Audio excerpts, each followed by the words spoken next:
Hello, everyone, and a special welcome to John Michaelis.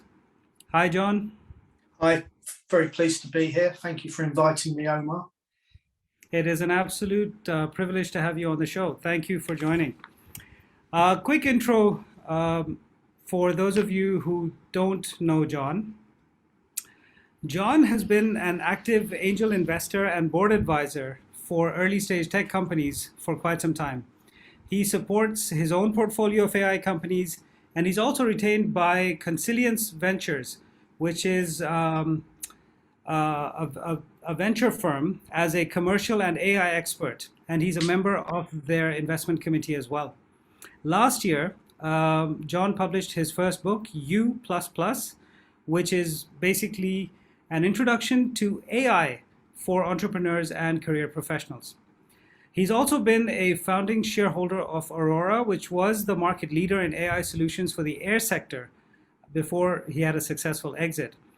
And for the last 2 decades, he's also been with WIT Consultancy, or WIT Consultancy, which has had the privilege of leading some of the most complex and challenging global commercial programs in telecoms, technology, and banking.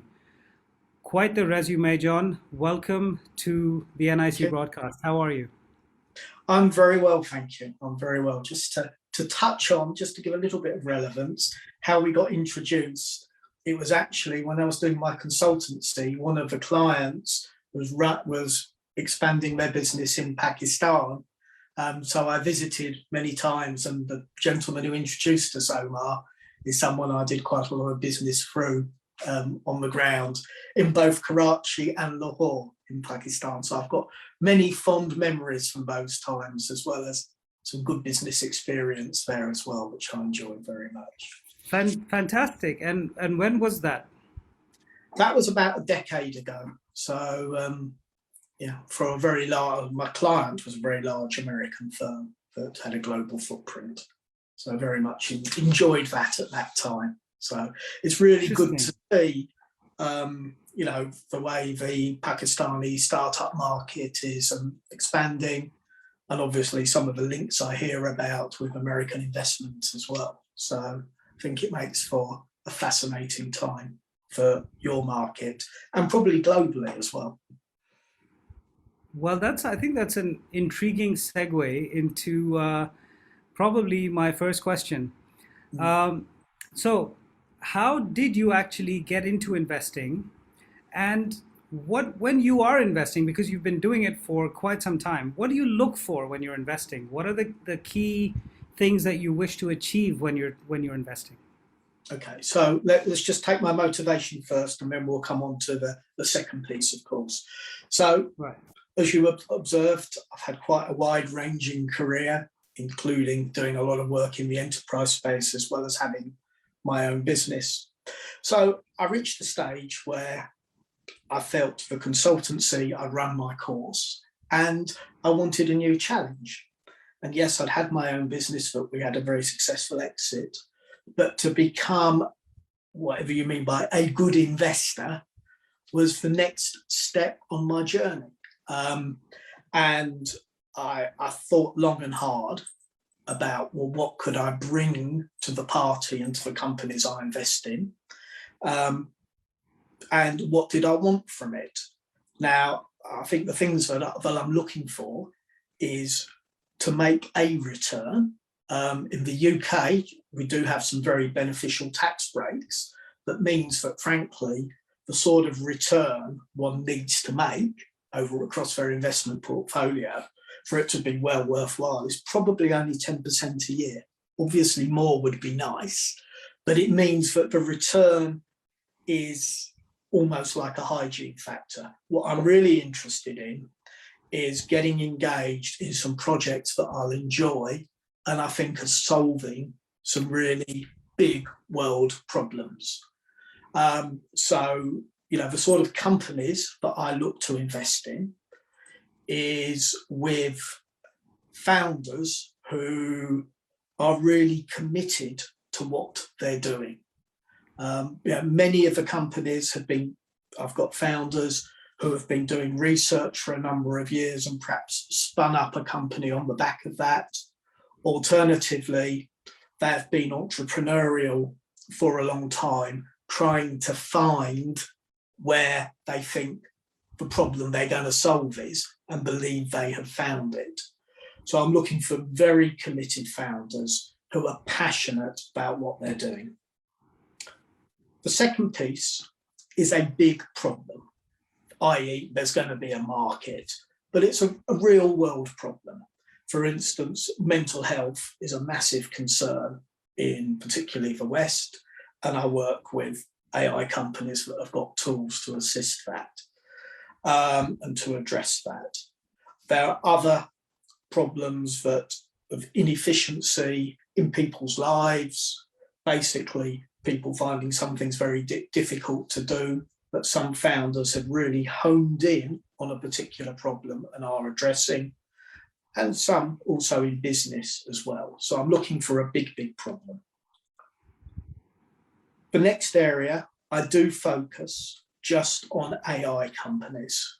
And I think that, this is my choice. It's because I had experience, long experience with my own AI company. So I think I know what the ups and downs, the pitfalls are. On my resume, you see all the good things. Obviously, like everybody, we don't talk about the lessons learned, all the projects that Aurora did that didn't get past first base. So I feel I know a lot of practical stuff about AI. And consequent to that, I'm looking for companies that have got a good handle on the product they want to develop. It doesn't have to be perfect, but I really am looking for someone who's got a very good prototype, ideally a minimal viable product, and something that has been deployed in a customer environment, albeit on a trial basis. So those are the three main things. And I think lastly, but it is important, it's a founding team I can make a contribution to. The way I like to make a contribution is that they're going to feel they can come to me and want to come to me for particular skills, particularly around go-to-market, commercial and scaling, which is where my consultancy business was. Because I want to be engaged and active, but I'm not looking to monitor them. I'm not that interested in that. I invest in founders because I trust them and I think they're passionate about what they're doing. And I want to help them be successful. So quite a big, perhaps on the face of it, a big ask list, but it's very focused on the sort of companies that I want to work with directly, Fantastic. So, moving on, I don't know what, how this fits with perhaps other investors you guys might see, or if that compares and contrasts there. Alternatively, what you see sort of companies coming out of Pakistan. So, when you do invest in these companies, I understand that you're really focused on the founders, making sure that, they have passion, vision, a large target. I get that. But what are your goals? What do you hope to achieve? I mean, aside from the, reasonable exit at some point, aside from that, what are your sort of qualitative goals that you're looking to achieve with these investments? I want there to be a company that is recognised as doing something which is helpful to society. That doesn't mean it's philanthropic. Let's be clear, this is business venture, but it's something where people say, yeah, if you want to do that, you need to go to them, right? So it really does become a market leader in it can be quite a small sub-niche of the market, but I want it to be that. I want it to be a company that creates jobs and opportunity. I feel very strongly about that. One of the observations I made when I had my consultancy career was people in big companies were getting less and less happy, more and more unhappy over the 20 years I did my consultancy career. That's because of the politics that goes on in big companies, feelings of insecurity, the rise of automation. And one of the reasons I published my book was to try to say to people, hey, AI, one, isn't a threat if you use it properly. And a large part of my book is trying to encourage people to start side hustles or even and then lead into their own businesses, because I do think AI is going to be a big enabler. So I'm very keen to create companies with opportunity, and then there's internal promotion. You know, I'm not a believer that you need to have people in there who have done it all before. You need people who have desire and an active mind. So I want to see that as well. And then this is a bit softer and a little bit, it goes slightly against my business brain here, is I love to see innovation. You know, innovation fascinates me. I'm probably better at taking something innovative and taking it to market rather than being a true innovator. I'm not a particularly good innovator. I'm good at realising the benefit of innovation. So I do like to see innovation and to challenge myself as working with the team to say, hey, is that really going to be a viable product or not? Amazing. So, I mean, there are so many different, I guess, degrees on a spectrum of innovation, right? From very sort of micro changes to the truly revolutionary, world redefining changes that we come across once every 5 years or 10 years, and they kind of creep up on us, and then all of a sudden they're everywhere. I mean, if you were to look back at the early days of Facebook, I don't think anyone would have envisioned the behemoth that it's become today, and the pervasiveness that it has in people's lives. So, so on that spectrum of, let's say, 0 being very, very negligible or micro innovation, and 10 being SpaceX, where would you say you focus your sort of investment interest? It's probably, 10 is SpaceX, so it's probably that nearer the other end, probably 4-ish, 5-ish. Really? Okay. The reason I say that is that, there are some real off-the-wall ideas, and as you quite rightly say, those are the people who are going to make the big money. You don't see all the ones that fail, right? I think where I'm looking is where there's business model innovation, technical innovation, use case innovation of technology, and there's more chance of making it real and making it beneficial. So I could well miss out on the next Facebook, but if I end up getting 2 or 3 of the next Salesforces, that would be more than enough. I do see myself there. Probably slightly more conservative than people might have expected. But Interesting. So just before we move ahead, there are already questions popping up, and I'd like to request the audience actually to put their questions in the chat, and we will address them towards the end of this discussion. So Yasser, as usual, Yasser is one of our startups from NIC actually, and he's based in London. So he's if we allow him to, he will take over the conversation for the next 30 odd minutes. So I'm going to ask him to hold his horses, and also encourage everyone to just put their questions in the chat, and we will get to them. Yeah. Okay. Moving along. Now, AI has applications across so many different verticals. So I take it from what you're saying, you're not particularly driven by verticals as such, but more the application of AI in a creative and innovative space. That is absolutely correct. Now, I mean, AI, the evolution of AI is quite interesting, because 2014, it was really the new thing, right? And that was when DeepMind was bought by Google, which was, and that was area where I think there's about 4 years of innovation after that. And I think what actually the pandemic has really driven with the automation is AI becoming commoditized. You can go to Amazon now, you can go to Microsoft, you can buy AI algorithms like you buy cloud computing. And when it comes to AI, it's exactly that as what I'm looking for. I'm looking for people, not people who say, oh, I've got the next best AI.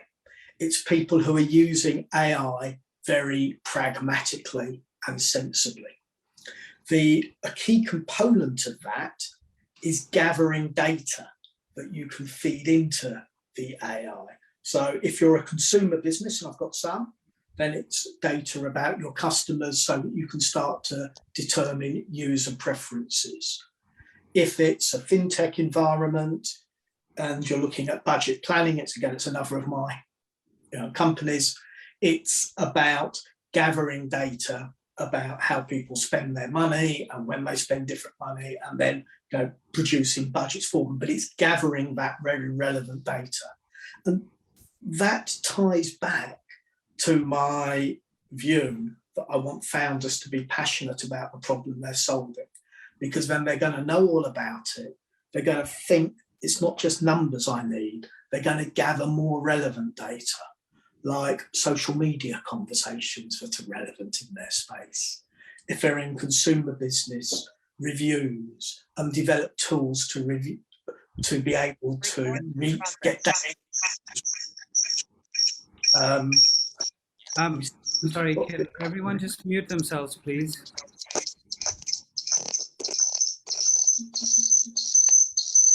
Sorry. Guys? Sorry, Mike. Sorry, John. That's fine. It's okay. It happens all the time. Don't worry. Yeah. So, and then, if I look at my portfolio, on one end, I've got a company that uses computer vision and voice analysis to determine levels of depression, which has been calibrated with the UK system for measuring depression. And we sell the technology to companion robot firms. One big one provides children's play robots, and our technology is used to measure the level of engagement by a child, so that the robot can then determine which games to help them play. And then you go to the other end in the consumer space, one that helps consumers AI to select holidays for their families based on what their preferences are as for room layout, how many childcare they've got, the things the kids want to do, the things the adults want to do, and so on. And then a whole bunch in between, interesting businesses. So it's exactly what you say, Omar. AI is a tool that can help businesses make their products better and more relevant. That's what I would say as a whole. And they don't need to be AI experts, but they need to embrace the idea of gathering data and information about their market and their customers, which I think comes on a very important point, which is the businesses that I think are most successful are those that make a huge effort to understand their customers. If I go back a few years, you'd see a lot of people always agonised over the financials of a company when they invested, and some still do. But my view is, as long as the company's not going to run out of money, they've got enough of a handle on the cost base, the big focus, should be on the customers. How are we relevant for customers? How do we make that customer experience really top order, right? I can cite a company, it's actually a business-to-business company I've invested in along with others. It's getting quite chunky now. I've been trying to push into the scale phase, And they've worked out that by developing a customer success function, we can really get the sales to go up like that. And, we've had a couple of very mini extra rounds from the original investors, to invest more in customer success. And, it's good. Well, I'm pleased to be with that bunch of investors because they all think like me, that when, you can start to see something that's relevant to the customer, put a bit more money in, because we're going to get, it's going to make for a better return and a better business further on. So I think that's a very important focus, and AI can help a lot with that.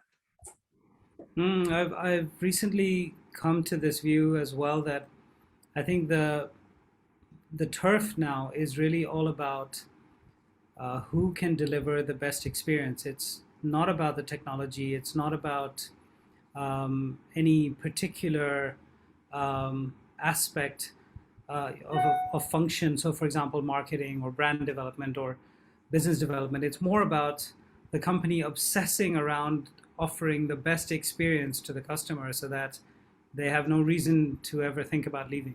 Forget about actually leaving, because getting a lost customer back is an expensive and painful process.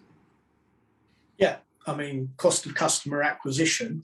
I'll be honest with you, not in the AI companies, but previously I invested in a venture that was run by a friend, and was the non-exec director, and we ended up winding it up before it ran out of money, because the cost of customer acquisition, we just could not get that down low enough to make the business work. So you're absolutely right. You've got to retain customers. The other thing that I think is very, very important, Omar, is viral marketing. If you get, everyone is more likely to buy something if a friend, someone they know, says, oh, you should use this. And I think getting that sort of loyalty and viral marketing is pretty high up on the agenda for any business. Yeah, I mean, the thing is, we meet a lot of people who say that they can help us go viral for, product X or brand Y, but the reality is trying to define virality is extremely difficult, and delivering virality repeatedly is almost impossible. So the combination of experience with excellent communication is what builds virality, right? You're absolutely spot on. There isn't, I would never encourage someone to retain a marketeer who says, I can make you go viral, because it's not going to work. It is exactly that. It is about it's about the experience, and then being able to communicate that experience and motivate the users who are having a good experience to tell their friends, whether that's with a loyalty scheme, a bonus scheme, whatever. I think that, one thing is creating the experience. The hardest bit is to motivate users to tell their friends and share. Yes, that is absolutely, that's a challenge. Yeah. You nailed the challenge exactly. So you've talked a bit about what you like to see in a founder, what you like to see in a company that you want to invest in. What are some of the watch outs? What are some of the no-nos that you look at and you go, oh no, I am walking away from this? What would make you walk away from an investment? Someone who says they've got some sort of a technology that has never been developed before. As I said, I might miss out on the one in a zillion, but I think it's very unlikely that someone, a few people are going to develop something that hasn't been developed before. That's a big no-no. Someone who, every time you ask a question, comes back and says, oh no, of course it'll be all right, and doesn't actually engage a challenging question and look at it. That worries me quite a lot. And the third thing is someone who has got no concept of KPIs. Everything has got to be measured. And I know everybody's not 100% on that. I like, when I work with companies, to get them to that point. But you really want to see someone who knows the top level KPIs. I don't just mean money coming in, but what are the steps to get in there, and they measure it. Because if they're not doing that, they haven't understood a concept of accountability, and then I don't feel it's right to trust them with my money. And also, if there are no KPIs, then how do you know whether your marketing is delivering, whether your brand building efforts are delivering, what is working? Like, how do you know that when I press this button, this is what happened? And that's the huge advantage that digital, the domain brings us. The absolute attribution of cause and effect. If I press this button, this happens. Oh, okay, now I understand this relationship, and then you can actually leverage that. But if you don't know what the relationships are, what attribution to do between different aspects of your business, how do you drive it forward? It's very random then. It is very random. Yeah, or you're preaching to the choir. I mean, I do look and understand the KPIs. I mean, sometimes I have to work a little bit with companies, but then when you've got KPIs, you're perhaps running a marketing campaign, and it's not moving the needle as much as one wants or at all. There is a temptation sometimes to say, for the company, particularly the founders, to say, oh, we'll rip that up and we'll do something completely different. And I'm actually not, unless we really do all come to the conclusion we've gone completely down the wrong path, which is rare, to be honest. Most people don't. I say to them, look, let's just adapt one thing, measure it, see if that moves it. If it doesn't, adapt something else, then adapt something else.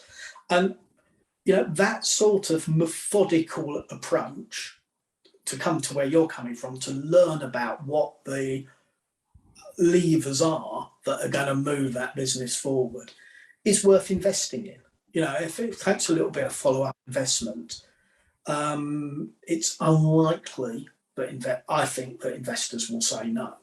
It is worth investing in if there's if you've gone in already and there's a structure to what you're trying to do to overcome a problem.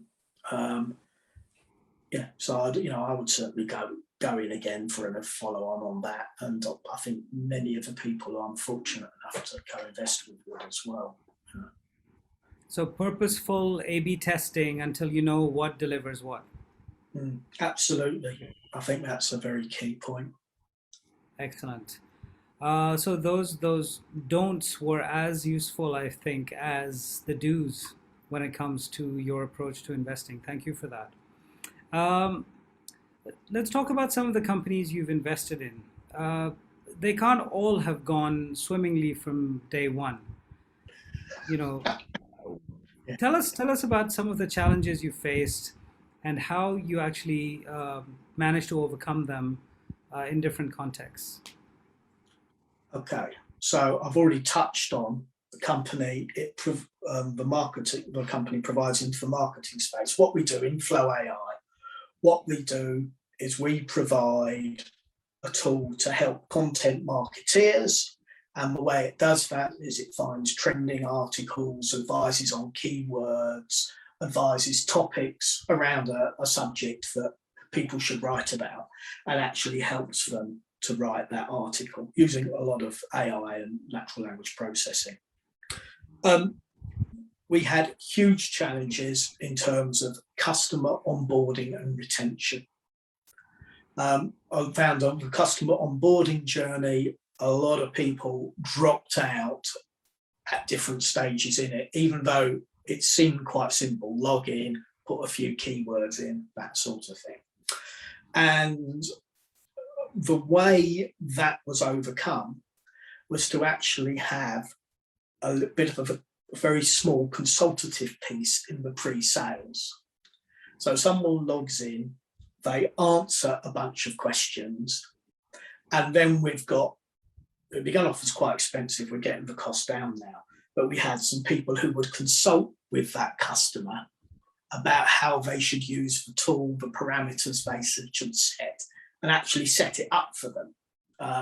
And that, that conversation began off taking 1 hour. It's now down to 20 minutes.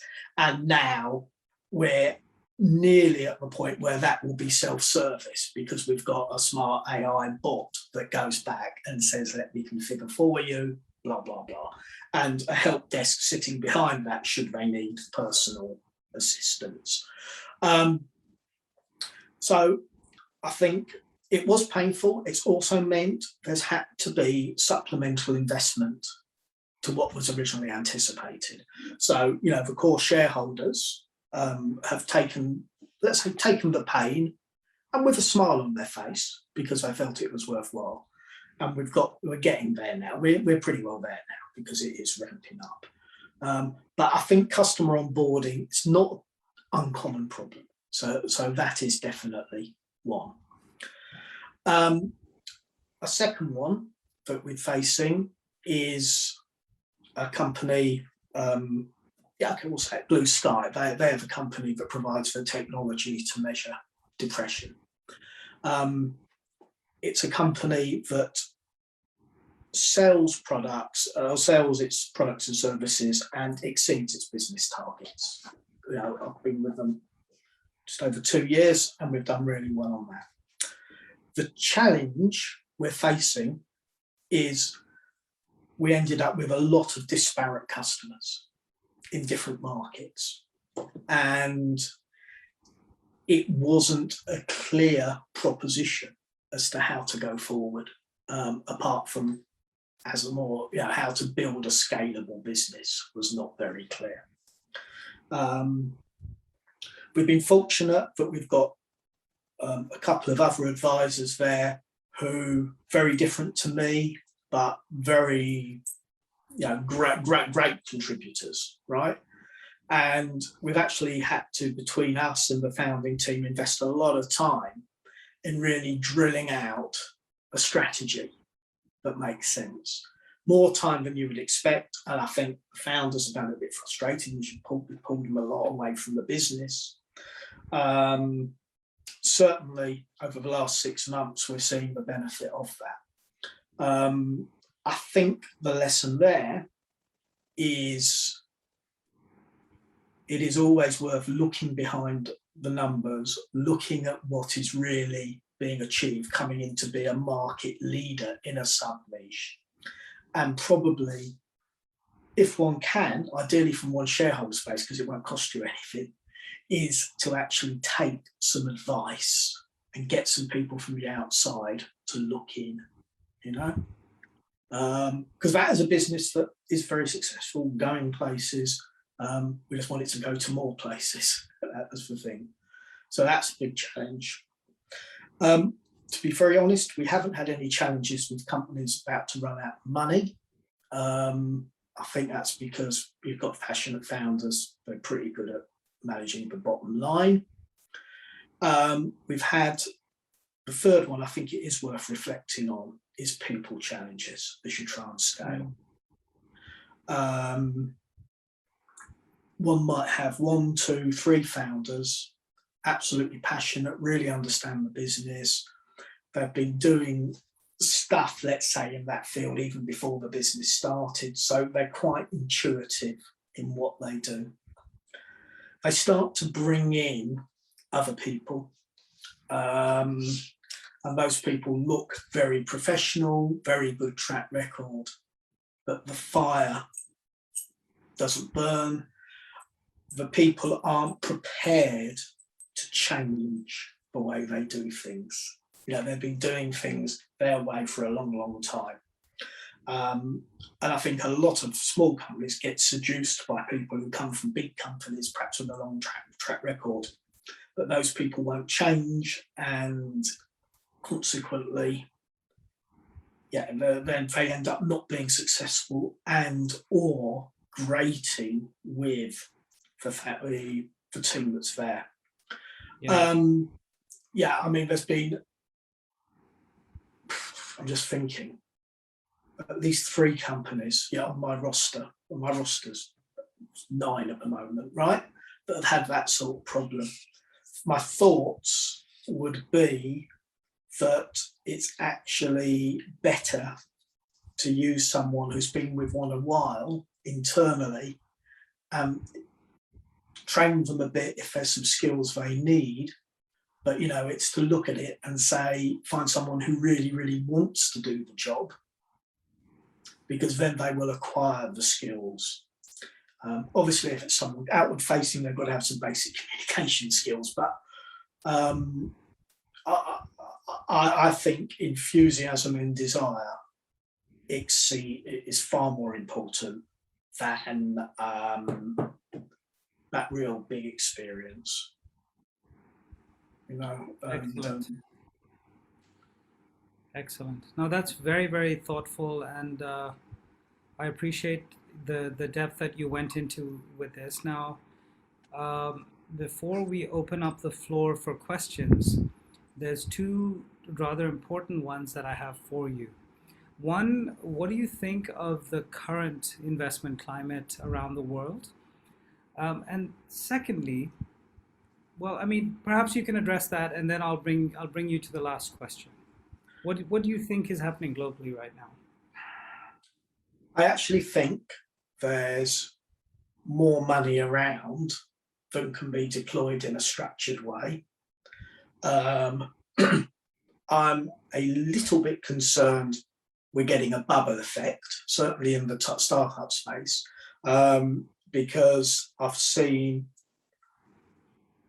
two startups, one that I was with through my tie-up with Consilience, and one that I was going to invest in myself, where I've seen the valuation rise during a round because an institution that wouldn't normally play in that size space has come in and obviously desperate to place some money, and it's driven valuation up.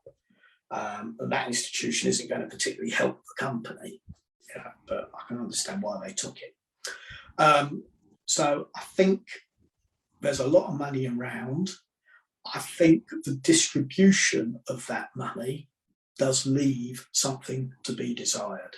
I don't think it's getting through things like VCs into, the hands of potentially the right startups all the time. I think it's a little bit ramshackle there. And the downside, it sounds very good, like there's loads of money, but the downside is if a lot of the startup, if that money doesn't get well deployed, then people will retrench, later on. Yeah. I think that's one thing. I think the second piece, which is more encouraging, is I think governments around the world are looking how they can encourage private investment into startups. It's not just UK. I'm seeing that Europe has got some interesting funds and match funding strategies. They're doing a lot more than they've done previously. And I think we're also seeing more incubators coming out from some more of the emerging markets as well. So I think that is going to ultimately lead to more money coming into interesting startups from outside one's home territory. Well, I mean, you already know that I'm raising a fund because you've been kind enough to give me your feedback on my thesis. And so I'm actually trying to address this problem of the inequitable distribution of funding, because in Pakistan, we have hundreds, if not thousands, of startups at a pre-seed level that just do not have access to sufficient funding to give them even a runway for 12 months.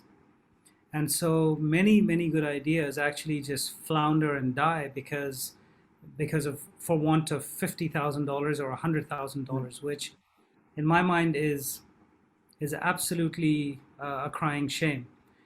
So the point you mentioned about governments and policy, what do you think that a government in a developing country like Pakistan, what are some of the policy recommendations or ideas that could be implemented in Pakistan that could actually help to further encourage local investments as well as institutional investments in startups?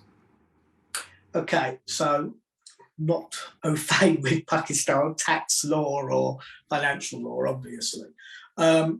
in terms of local investments, and I'm not blowing our own horn, but I mean, the UK, to give you some idea, we have a scheme called Enterprise Investment Scheme and Seed Enterprise Investment Scheme. And what they do is they say, if you invest and you've had a capital gain previously that would normally be taxed, that tax is deferred. Also, they say, if you invest then and stay in for at least 3 years, then if you make a gain, that you will not pay tax on that gain. So what that really means, which is huge, and one of the reasons I'm saying, if I make a 10% return is because of the tax breaks, that actually looks pretty good, right? With normal tax environment, I would have to make 20-25%. So it's that. And the third piece is if you pay income tax, perhaps you've got some assets that generate unearned income, or you actually do earn income, you can offset either a third or half of your income tax depending on how much you've invested. So there's very significant tax gain in the UK. I think it's offsetting tax that investors would pay otherwise will attract local investment. I mean, as a concept, it's going to be different in every environment. The big thing, I think, for overseas investors coming into a market, perhaps one that they don't know as well or isn't at the G8 table, say, is going to be comfort. There won't be withholding taxes. Again, comfort. It's going to be easy for them to get their money out when there is a liquidity event. I think that is very key. The other piece is going to be comfort around governance. Is that there's a process in terms of vetting startups. If people are going to go into an incubator, they would expect a pre-seed level, a significant number to not succeed, and that is fine. But there needs to be some transparency, and actually there probably needs to be slightly more transparency. To put a context on that, the sort of size raises you're talking about and that pre-seed area is what over here we would normally call friends and family.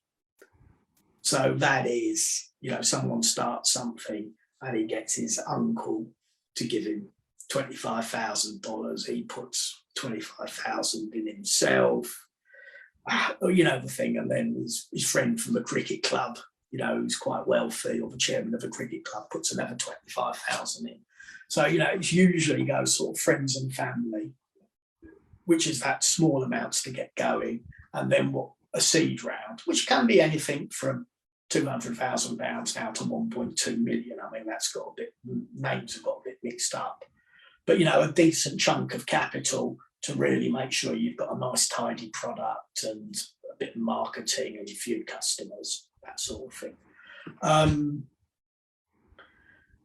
So there is a bit of work to do, but I mean, from what I can see, and the briefings I had from others, it seems like there's a fair bit of appetite Pakistan is realising from American investors overseas, and I think Pakistan has got a good diaspora. Yes. Reaching out to that is probably not a bad thing. I make my cricket club analogy, just sorry to do it, but I think over here there's an awful lot of people who come from the Indian subcontinent who play cricket, and so do we. And it's that sort of thing. It's people who know people, because that gives that element of trust. Very true. Very true. I've been struggling with this whole dilemma of how to bring local investors to the table in a more meaningful way, because we've seen almost $200 million of investment in Pakistan in the first 7 months of this year. The latest being one whopping check for Airlift, which is $85 million in a Series B to help their global expansion. And the funny thing is that there are very few local investors or local VCs involved. I think the number is now probably under 20% of the investments are coming from local investors. And even the local VCs are mostly being run by people from Pakistan who have returned from, spending time in the US or the UK, and bring those San Diego or Seattle or Los Angeles connections to play in Pakistan, and they actually have raised funds that way.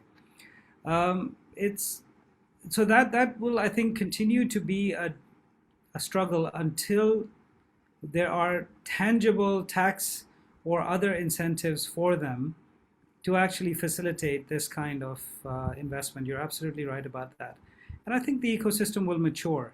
We're a very small ecosystem at this point. We're in our very early stages, so I'm hopeful. I'm very positive. I'm very optimistic that over the next couple of years we will see strategic policy interventions from the government that will actually help us to drive this in a more focused way. Well, John, this has been absolutely fantastic. I don't want to stand between you and the fans at this point, so I'm going to open up the chat, and we'll just start from the top. So Yasser from Quick Trust says, "Hey John, is your fund regulated or do you invest in unregulated instruments?" I mean, okay, so there's a couple of things. One is Consilience Ventures, who I work with. Yes, there is that's a regulated body. I've been talking predominantly as an angel investor, which is personal investments that I make, in my own right, which is obviously fully unregulated. Okay, awesome. Yasser again. This is the gentleman I was referring to earlier. He's a serial questioner. He can't help himself. So can we build a viral product or build an aspect of virality within the product? What does that look like? It depends what the product is. You can actually have refer a friend buttons. If it's a product where the customer pays for an ongoing service, perhaps listening to tunes or something, maybe they could get 5 free plays, for everyone they recommend who takes it up.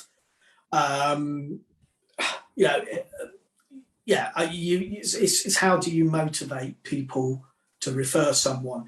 What I have seen, it's one of the companies I worked with, and it's not worked as well as we'd hoped yet. We're still working on it. Poor old founder is he gamified saving and financial saving, with the idea people with a degree of anonymity could play amongst their friends and get calibrated as to how they were. And it's got some interesting cohorts playing the game that's boosted users a bit. It hasn't gone quite as far as we'd hoped, but I think as a concept, gamification can help a lot with virality. And I think that you'll have to answer Yasser directly because he's just put his hand up. He just won't be kept down. We're trying to ping Yasser, go ahead, switch on your camera and get it out of your system, because I know that you're going to be following up with John later on anyway. Thank you, John. My request is on its way to your inbox. So as soon as you get off this call, can you please connect with me on LinkedIn and we can have a conversation. Yeah. Great to see you. I see that you're from London. I had some dealings via Simon with Consilience. We've spoken to them previously, but small world, just goes to show. My question on unregulated instruments was, because we're tokenizing the product itself. So we're building digital signatures and contracts management on blockchain product. And we are raising funds not via traditional route. We're going down a tokenization route, which is, we can have a separate discussion on that. But my question was to have someone like you on board from a point of view that not only money, like you say, there's plenty of money slushing around the market, but also strategically, so that's what we're looking at. We're raising 4 million, but we're raising it from a strategic point of view. So that was the first question and the reason behind, that question. The second question, the virality, what we have done is we've built something in a product where you invite people to sign documents within our ecosystem. And we think that's viral enough. We have also put a gamification sort of piece in there where you say, right, if you have done X, Y, and Z, you get this. If you have used these features, you'll get this. So have I got everything in there, or am I missing something from a SaaS point of view? So that's where the virality question comes from. I mean, it sounds like, you're doing the right things. It's how they work. How do you measure them? And then, if they're not working to where you expected, it's tweak them. This comes down to really understanding the customer. You've got to learn all about the customer all the time. There isn't a magic sauce. Yes, sir. You try something, it works, or you think, it could work better. Yeah. Learn from it and try something else. This is not just you, but this is what I say to everybody. There is no magic sauce. With Aurora, the number of projects that didn't get past first base because the customer didn't have the data or whatever, was much, much more than the number that worked. And obviously became world leader, so it was a lot that worked. This is the pain of the startup journey. And you've just got to find that little hook, and it's hard. But if you do it in a structured way and you've got something of value, a lot of people will get there. I'm more than happy to, this is quite detailed for it because we've got a lot of other people online. I'm sure there's a lot of other questions. As I said, please link up and we can talk next week or something. Absolutely. Thank you for your time, and I'll keep quiet. I promise you, I'll keep quiet now. Thank you. Thank you, Yasser. Thank you so much. Okay, we have basically what looks like a 30-second pitch from one of our startups, which is a startup called Wealthies. It says, "Hello, John. I will appreciate if you can share your interest in AI-based fintech software products, which has sustainable impact on economies, growth of multiple developing countries. Would you be interested to invest in a product which is developed by a group of customers, more than 100, to solve their problems?" I have no idea, but you have to send me the pitch. Tell you. Okay, Mohammed. So the answer that you wanted, you've gotten. Please do connect with John. Refer to this conversation and send him a pitch deck, and he's kindly volunteered to look at it. Excellent. There was another question from Yasser about upskilling, internally versus hiring externally. Would you like to address that? Is it specific or is it No, I think it was in the context of, the people staffing problems that you were talking about. You were saying that sometimes when you bring in a senior person from outside, they don't gel well with the team, and there are all kinds of issues and so on. There's an occasion where you might have to do that, right? If you've got a very technical company and you need a salesperson, then it's probably worth finding a technical person who's done some sales, right? If you get a complete salesperson, it won't fit in the company. It's unlikely to fit in the company culture. Having said that, I always do encourage companies, look internally first and really say, can we, and does a person want to move into that role? I think that is very much the first port of call. Is it 100% no, but does it a lot of the time? Yes. There isn't, I come back to, a certain extent, the answer to Yasser. There is no magic formula in this. I know some people will tell you there is, but there isn't. It's about structured reasoning, trying things and learning, and then you hit on the success. I mean, it's like, I forget what his name is, the famous basketball player who's got more baskets than anyone else. He said, well, I think it might have been, yeah, but he sort of said, I might have got, as I'm just picking a number, 2,000 baskets, but I also missed 7,500 times, Yeah, absolutely. Through here. Excellent. We have a question from Adnan, who runs a university research and innovation center, or ORIX as they're called in Pakistan. So he's asking for an incubator that is run within a university. He says, I have the university and I have hospital resources at my disposal, We have a few startups internally. What do you think is the right move, or what can we do to make our business incubation more sustainable and more efficient? Okay, so if I looked at the UK and the way they do things with universities and hospitals and things, is typically they find 2 or 3 investment communities, perhaps from the alumni from there, and have them very closely associated. You know, in the UK, Cambridge University, Oxford University always held up as, I mean, they're not brilliant by any means, you know, but they do have that ecosystem of investors as well, and they usually come from the alumni. That is really good advice. Yeah.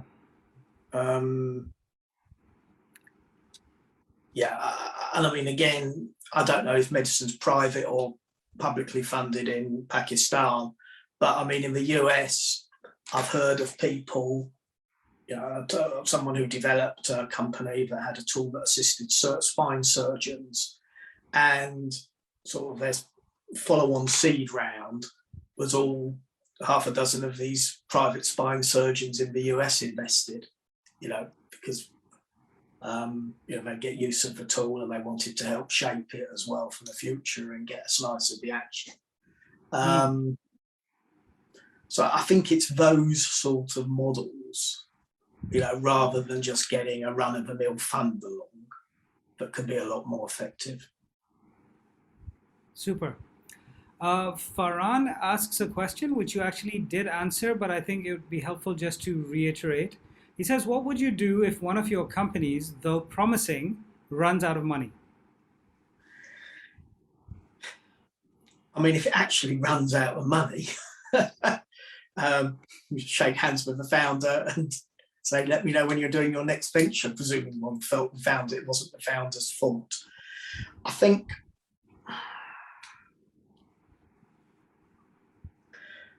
the thing I'd encourage a company to do is they've got to look across all sources of funding. I mean, it is hard, but there isn't an easy answer. You know, this isn't, whilst we try and make it a science and people talk, you know, I've said it before, right? It's like life. It's slightly ununderstandable sometimes why some companies get funded and some not. Yeah, if it is going to run out of money, then can it be mothballed? Can the IPR be held? Could the founder downscale the operations, go and do a job to feed themselves? Could the founding team do that and keep ticking it along as a side hustle? You know, those sort of things would be very promising, perhaps with some help from some shareholders. Whilst there's consideration about, well, why couldn't the money be raised? What can we do to change that? You know, that it's got to be very pragmatic, I think. But yeah, you know, if it's sort of semi-mothballed and while everyone has a think and the founders can manage to find a way to earn the money they need just to support themselves and their families, you know, and they're up for it, then yeah, one might give them some support there, you know. Sure.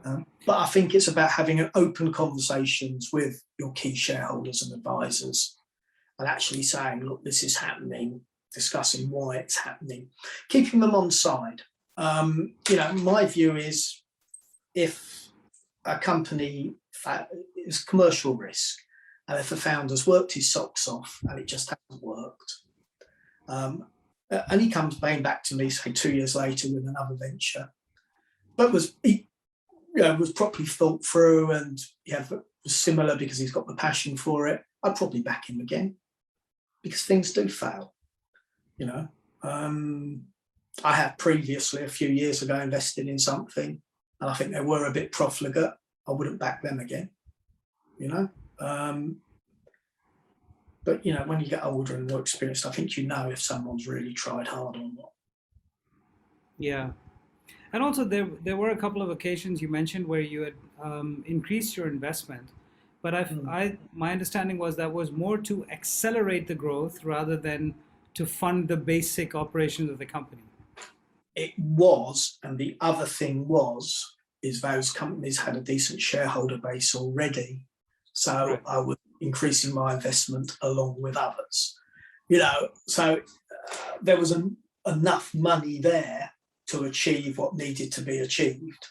There's no point, you know, if a company needs money, there's no point giving it enough money for 1 month, right? It's got to be, you know, everybody perhaps makes a modest investment, but if you've got 20 modest investments, that you can achieve a lot over a quarter or 2 quarters. So that was the big difference, I think, there, is it's not just one person, it's everyone's carrying the risk. Awesome. We have a question from Dr. Niazi. He has actually a bipartite question. He says, John, how important is geographical location for you in terms of investment? And secondly, kind of personal question, what has been your single largest investment to date? Okay, so geographic location, I am very UK centric because, to be frank, I like the tax breaks. You know, they are huge. And I mean, there's companies that are based in the UK and are operating overseas. I don't have a problem with that at all, you know. I usually invest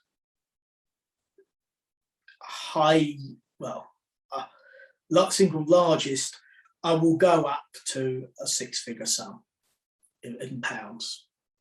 Okay, but not typically in one go. Typically that's with the follow-ons as well. My personal view is I go at seed and I look to follow on all the way through until Series A. Series A I won't follow on, because if it's a decent Series A. Awesome. We have a very interesting question from Hassan. He says, at the pre-seed level, how important is it for you for the founders to have the business model figured out from day one? So of course, anyone who starts a business needs to figure out how they're going to be profitable, but many startups with massive potential are only profitable at a truly massive scale, or sometimes not at all. I think he's alluding to Uber and certain other companies that don't seem to have profit anywhere on the horizon. So what's your take on products that are able to gain a lot of users but haven't cracked the monetization piece? I think if they can get a lot of paying users, yeah, one can usually figure out the cost base later on, right? And I'm pretty cool on that. The thing that's important is the cost of goods sold. So you've got revenue, that's got to be above cost of goods sold, without wishing to, sound that might be oversimplistic, right? And that is because there's value add from the company. So, profitability of people like Uber, etc., it's a different scheme. They're investing hugely in market presence, brand, that sort of thing. And you can see that in the accounts. It's not difficult to see. But, intrinsically, a taxi ride is profitable. Yeah. So, in terms of figuring out the business model, I think as long as the founder knows where the value is and can demonstrate that, that's fine. If they're building a product, they've probably got to build the product ahead of the sales. So they're going to be investing ahead of the sales. I'd rather see them just write down the product rather than write it to the balance sheet or something, because then at least you've got transparency, and it saves a lot of challenge in future funding rounds, because the integrity, the business is viewed with high degree of integrity. Like a business that's got a load of intangible assets, doesn't always sit well in future investors.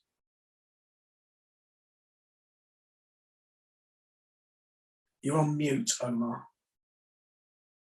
I was on mute. So this brings us to the last question, which is, talking about intangible assets such as patents or other forms of intellectual property, does the number of patents or trademarks or registrations or tech stacks correlate directly with the size of the raise?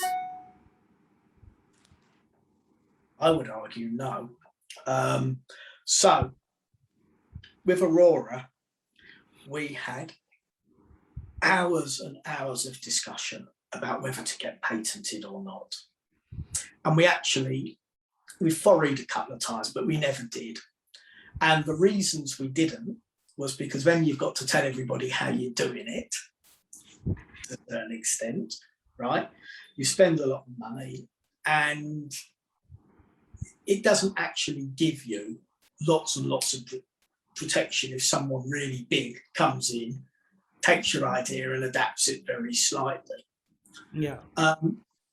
The thing that in future rounds of it one tends to look at is how copyable is this? Now, in the AI space, I talked earlier, which is quite specific, but I think it might be a decent example. I talked earlier about you develop the AI using volumes of data, right? And if you've got users, you're generating specific relevant data all the time. And consequently, if company A has been doing that for longer than a new entrant, right, there is quite a big barrier to entry and someone coming in. So I think the big question is, how do we build up a barrier to entry for someone else? That's the fundamental question. And I think patents, I personally don't think they're necessarily going to be the answer. Some people disagree with me, particularly lawyers, but I don't know who's right. So we'll leave the audience with the thought that the wider, the deeper, and the more shark-infested your moat is, the better off you're going to be in the long term for the business. John, thank you for an amazing session. I know we only had you for 45 minutes. We've run well over. Pleasure. On behalf of the audience and the team at the National Incubation Center in Karachi, thank you so much for giving us your time and your insights. Have an awesome day. Thank you, everyone. And we'll be uploading the video in the next couple of days. It is the weekend, so expect it Monday. Thank you. All right. Thanks a lot. Bye. Thanks, John. Bye.